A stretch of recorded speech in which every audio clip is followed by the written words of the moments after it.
No recording. Yeah, I thought you pressed this one. Yeah, either one. Don't do it. Eh? Oh, yeah, it's recording now. Oh, okay. So yeah, you can just kind of try to keep it steady, and you can point at me once in a while too if you like, and I'll say something about the channel.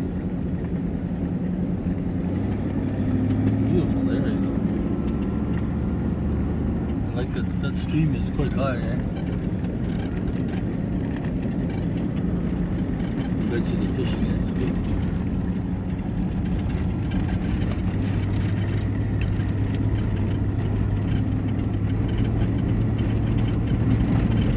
So welcome back to the Waiting Native Chronicles. We're taking a little trip here in the foothills region and looking for bear, for moose, deer, just about anything. And this is a little area we found that's very beautiful country.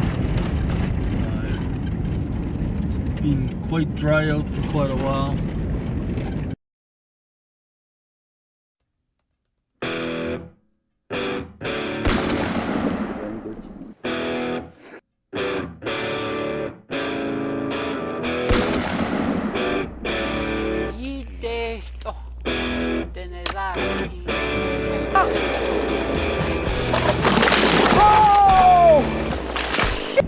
There's quite a few people camp here now and then. It's crown land.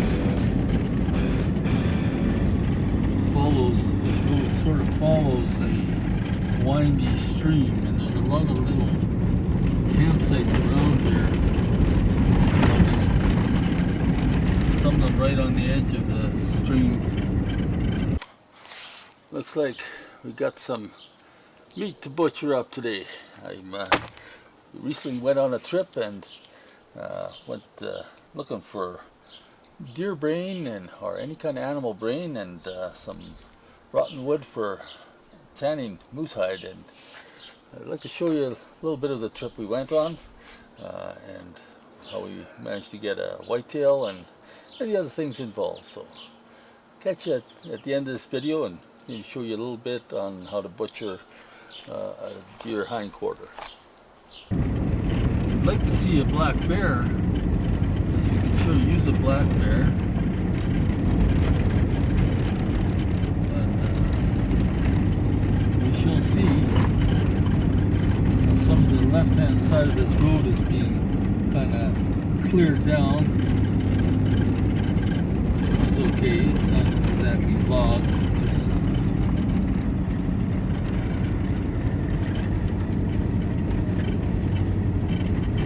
See into the bush pretty good here.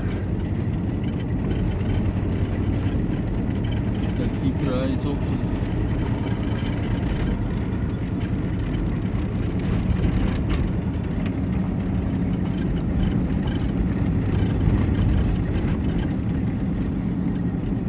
This is a route we take where we can go to the shooting range in Edson, do a little practice shooting, and then continue on around to head back home.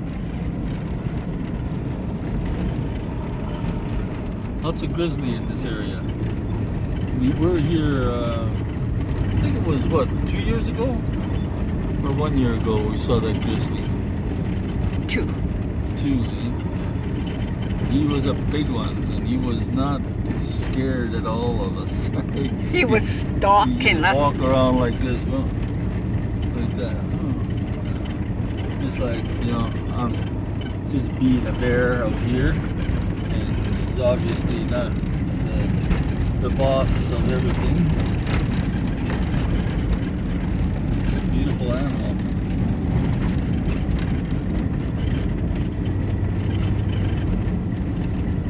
There's getting to be more and more grizzlies in Alberta, even though the wildlife says they're still threatened.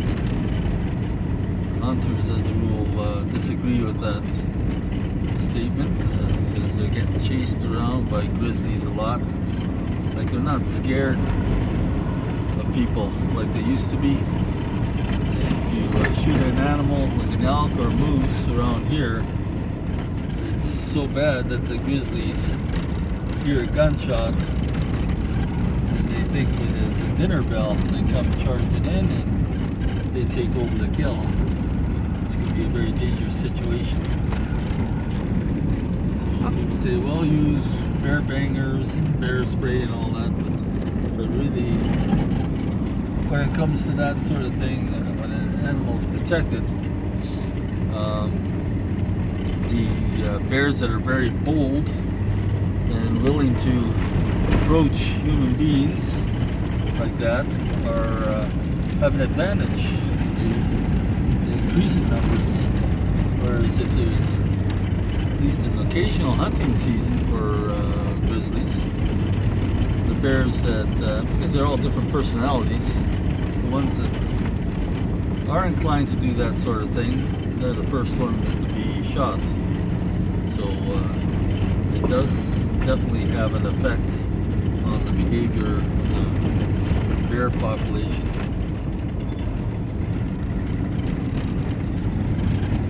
Oh, there's a little dust devil up ahead there.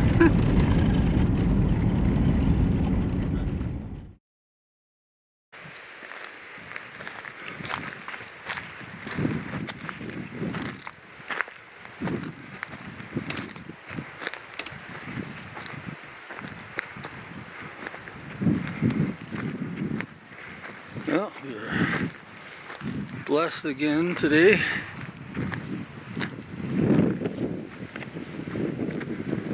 Drop this nice whitetail. It's a 243. Always does the job. Always does the job.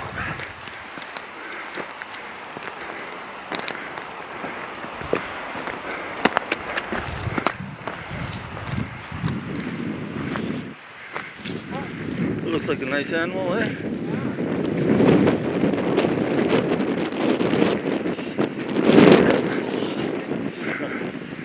Yeah, beautiful.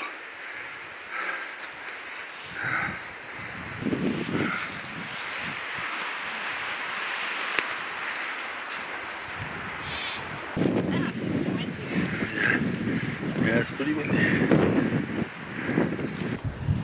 have to dress warm. We're high in the Alberta foothills right now. Weather can change very quickly up here.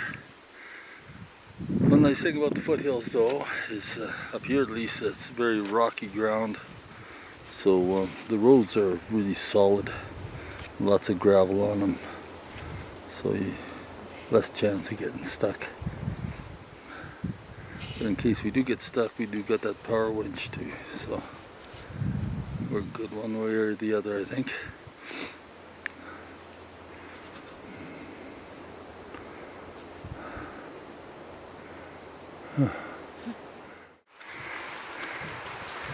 Gotta get the reins out.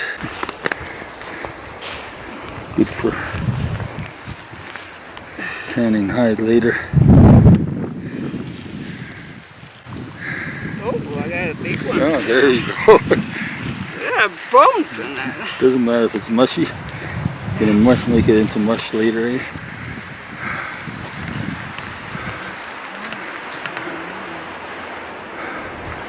I'm supposed to keep an eye out for grizzlies, and I don't see any, so we're good.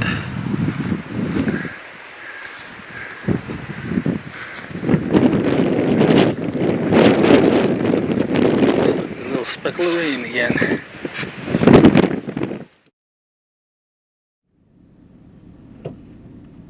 It's a nice area. Yeah, it's pretty high. Yeah. Bet you the fishing is good here.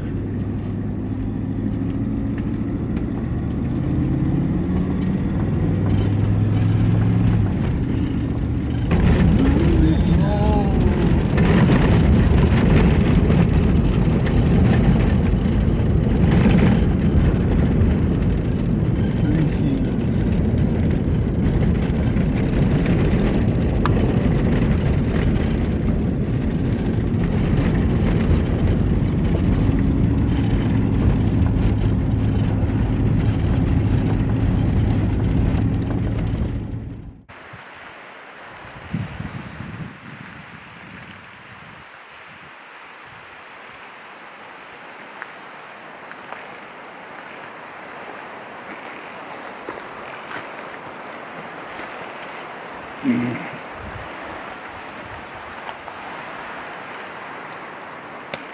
I think somebody else is being here too.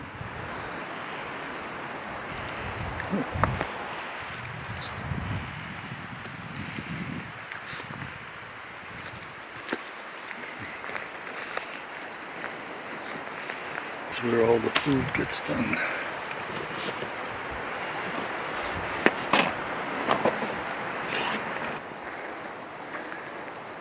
So yeah, lots of dead wood standing for firewood. Could have a nice camp here.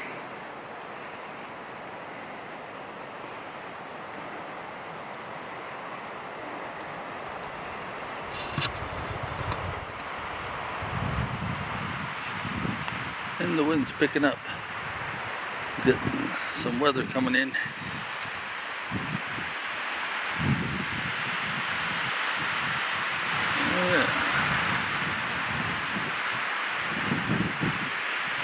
But it's a good rocky road here, so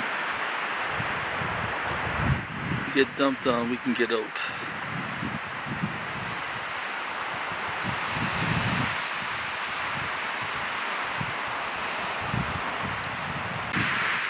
Nice thing is that we got our deer already, so now we're just taking it easy. I get some more yet today, but if we don't, it's kind of like the pressure's off. You can just enjoy the scenery. Our eyes peeled, of course, but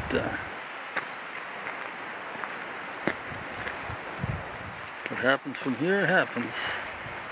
Tonight we'll be working on processing that deer. So.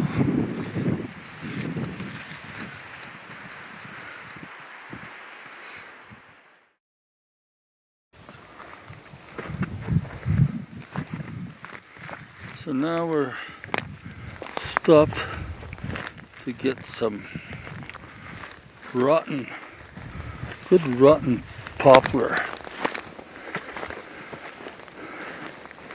We got some brain already. This is all for tanning moose hide, the traditional way.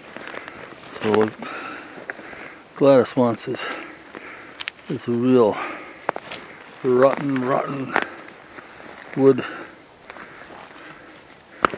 and you can use that to smoke the moose hide. And has to just smoke, not burn, no flame. So you kind of spritz it with water now and then just to keep it smoldering. And this stuff is so rotten, it just tears it apart.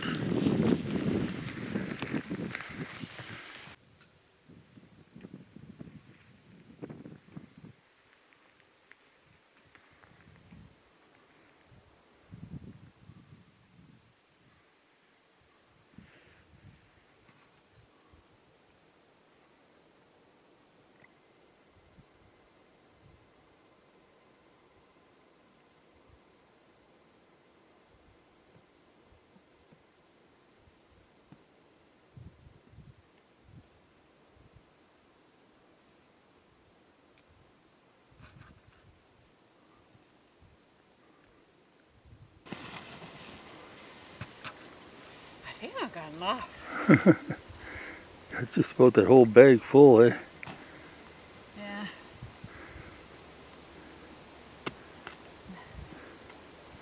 There, I think I got enough. Maybe we'll still see a bear. Take this back, I'll tie it. Okay. That's plenty to do one hide. Yeah. Oh yeah, I think so. Yeah. Probably have more than enough. Yeah. Okay. We'll get a bear and then we'll have some more brain. Yeah. They got bigger brains than deers. Okay. Hello, and I hope you enjoyed the video and watched to this point. As you can see, we managed to harvest a whitetail, and we got some of our rotten wood for tanning moose hide. This meat has been sitting on spruce boughs as we transported it back home, and and sat on spruce boughs in the basement for a while, so the meat's nicely cooled off.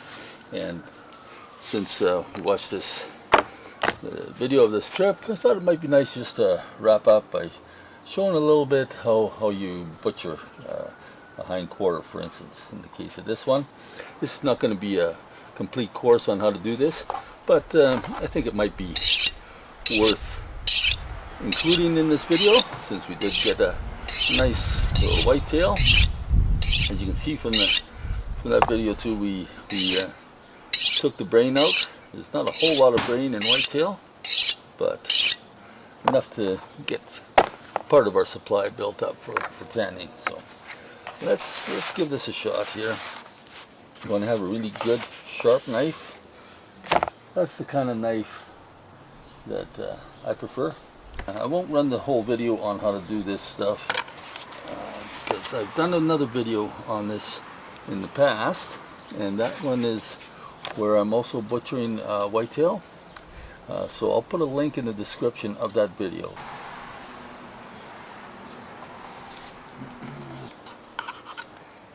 And that junky wood that we bought and picked out, that's from a rotten poplar tree, as we mentioned. And what my wife does, I don't know the tanning process myself that perfectly, but what they do is they take the hide. I'll probably get some of this stuff wrong, but they make a mush out of the brain. And the brain, I think it's because it's got a lot of amino acids in it, and they make it a real mush with it, and then they rub that. I think they even hold the brain and just rub it on the hide, on the flesh side, I think, mainly, and that will help preserve the hide. And that's a very necessary step.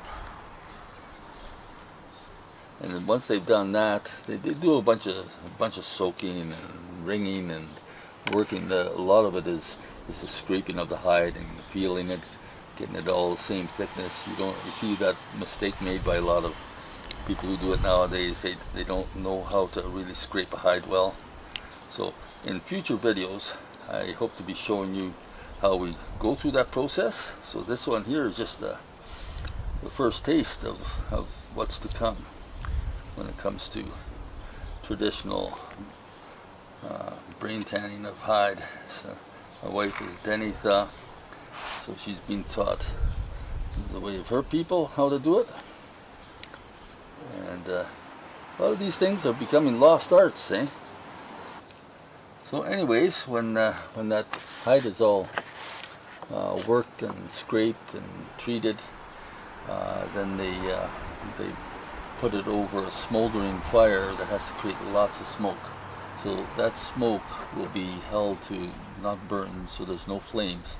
So you want that punky, rotten poplar wood on there. It gives a real nice brown color to the hide. Okay, so I'm going to just leave this at that point there. Hopefully the videos that we make, you always come away with some new knowledge. And we'll keep on trying to do this. We'll be doing a log cabin also, or at least a stud wall building for starting our trap line this summer, and we'll hope that goes well, and I'll be documenting that. So by all means, click the subscribe button so you can follow along, and click like, of course, and there's also that notifications bell that you can click so that you don't miss any upcoming videos. So from the Way to Native Chronicles, I would like to wish you God bless, and we'll catch you next time.